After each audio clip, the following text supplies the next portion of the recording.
What's up, guys? Today we're gonna make a Sicilian style pizza. That's a sheet pan style pie that's got a pretty thick crust. We're gonna make the dough using a 50% hydration pre-ferment called a Biga. That's the first step in this whole shebang, so let me show you how to make that. So we're gonna grab 1/8 of a teaspoon of yeast. That looks about right. Then I'm gonna add it to 265 grams of all-purpose flour. A little quick mix here with my hand.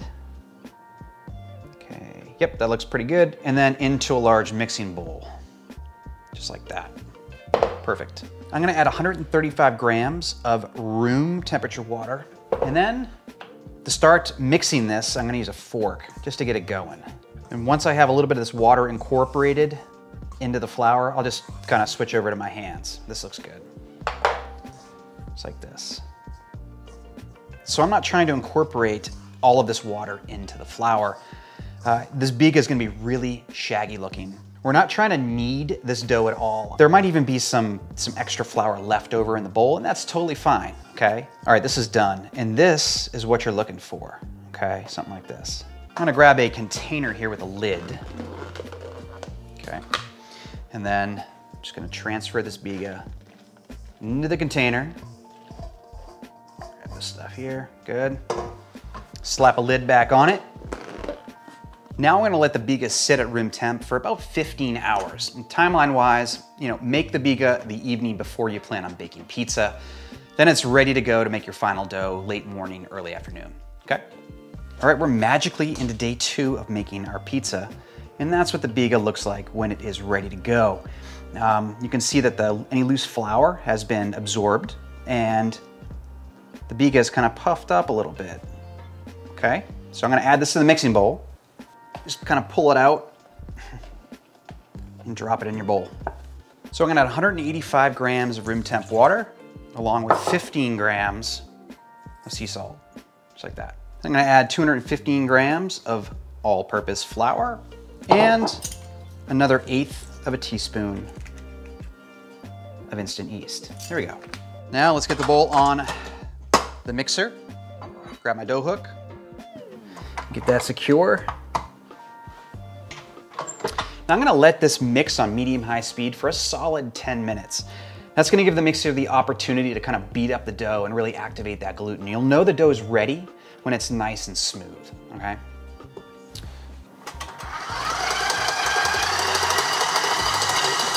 All right, see how smooth that dough is? That's perfect. All right, let's bring this over the table and get it out of the bowl. All right, I've got a lightly floured table here, and I'm using a bench scraper.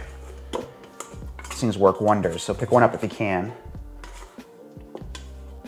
Beautiful. Now I have lightly floured hands. I'm just gonna work this dough around in a circle until it forms a nice compact ball. Yes, perfect, nice and smooth. Just tighten this up a little bit with my bench scraper. And then gonna drop it in the lightly greased bowl, and I'm gonna slap a lid on this thing, cover it up for a few hours until, come on boy, get on there, until it's doubled in size, okay? And through the magic of video production, we have a dough that's ready to go.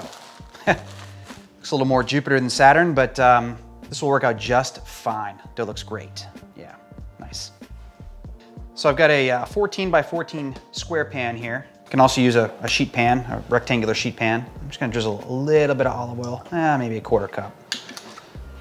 And then spread this around, just making sure the bottom of the pan is completely covered. There. I'm just gonna transfer the dough over into the pan, making sure I get as much of it as I can out of the bowl here. Come on, baby. Almost there. There, that looks great. Make sure my hands are nice and greased. Now I'm just gonna use the tips of my fingers and kind of push this out a little bit. The gluten still needs to relax, so you're not gonna be able to get this all the way to the edges of the pan, but just do your best to kind of spread it out as much as you can right now, initially. Okay, that's good. Work your way from the center to the edges here. All right, that looks good for now. Take some foil or some plastic film and just cover up the sheet pan and let that dough relax for a few, come back to it in about 10 minutes and just continue pressing it out and stretching the dough to the edges of the pan. All right, this is looking really, really, really good here. You can see in the corners that the dough might not quite meet the edge, and that's totally fine, okay? Totally fine. As the dough proofs and rises, it'll fill in on those corners, so don't sweat it at all. Now, I'm gonna cover this back up with my foil, and I'm gonna let it rest at room temp for another hour and a half or 2 hours until the dough is doubled in height. Then we'll just top it with a bunch of yummy stuff and bake it off. But for now, let's go ahead and make some pizza sauce. All right, the first thing we need is a little bit of heat. Then we're gonna add about 28 grams of extra virgin olive oil. I'd say that's about a fat tablespoon right there. Next, we're gonna add about 17 or 18 grams of minced fresh garlic. Give that a little stir. There. We don't want to burn the garlic, we just want to kind of sweat it, maybe lightly toast it, okay? Next, I'm gonna hit this with I don't know, a couple teaspoons of dried oregano. Whoops. Yeah, wow, smells good. Ah, love the smell of that garlic cooking. All right, next up, we're gonna add a decent amount of tomato paste in here, just for a little deep flavor. Notice that my garlic is just toasted lightly. This tomato paste will also help keep that garlic from burning.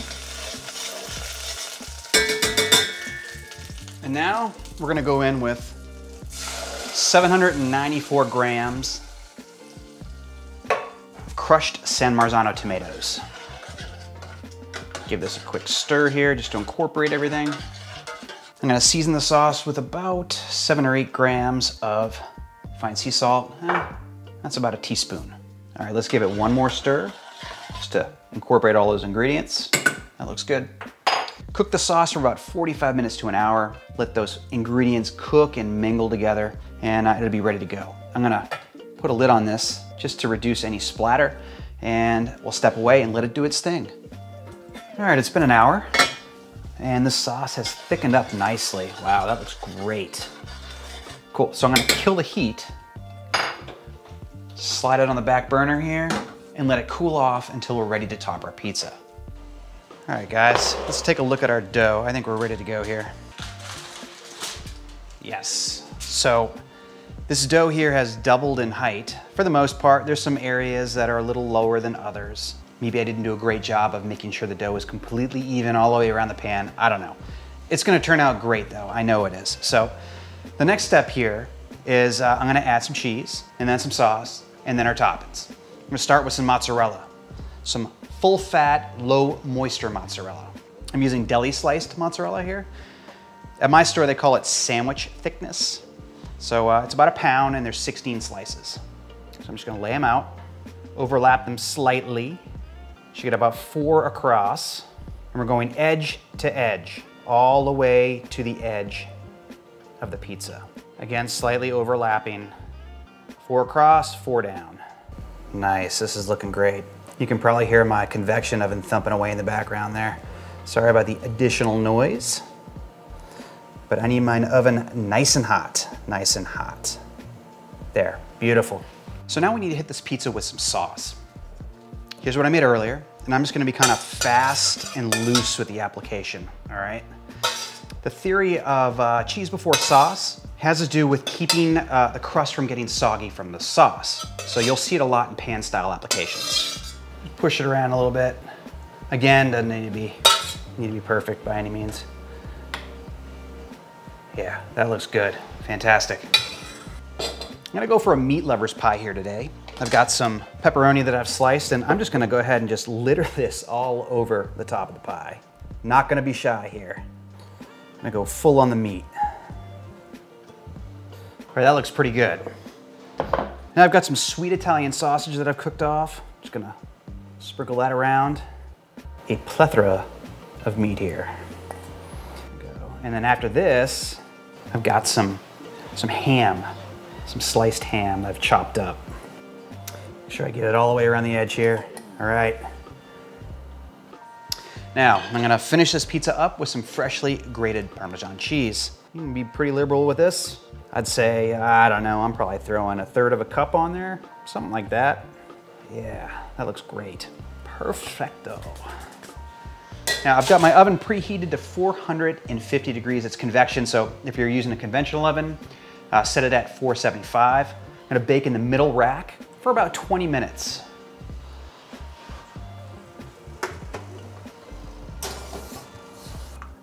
All right, guys. Oh man, this looks ridiculously good. Wow, amazing. All right, I need to get this on a rack for a few minutes just to let it cool off so I don't burn my face off trying it. Okay, so let's do this. All right.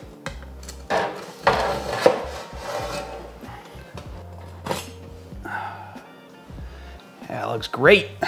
All right, guys, I'm done waiting. I gotta give this a try.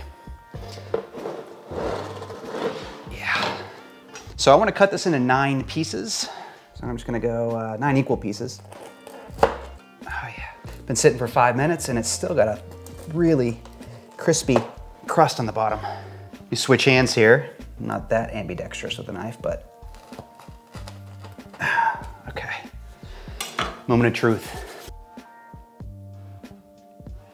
Yeah. Freaking delicious. This looks so good. Here we go.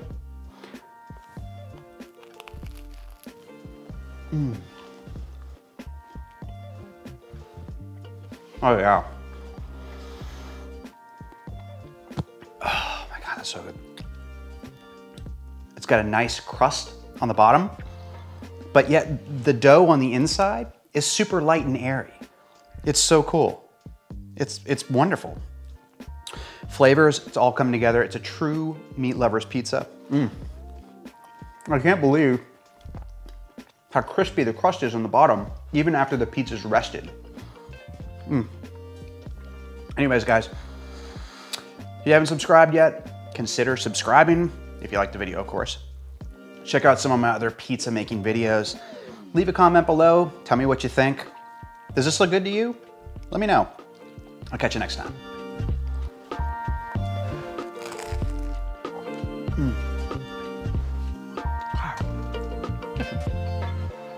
So good.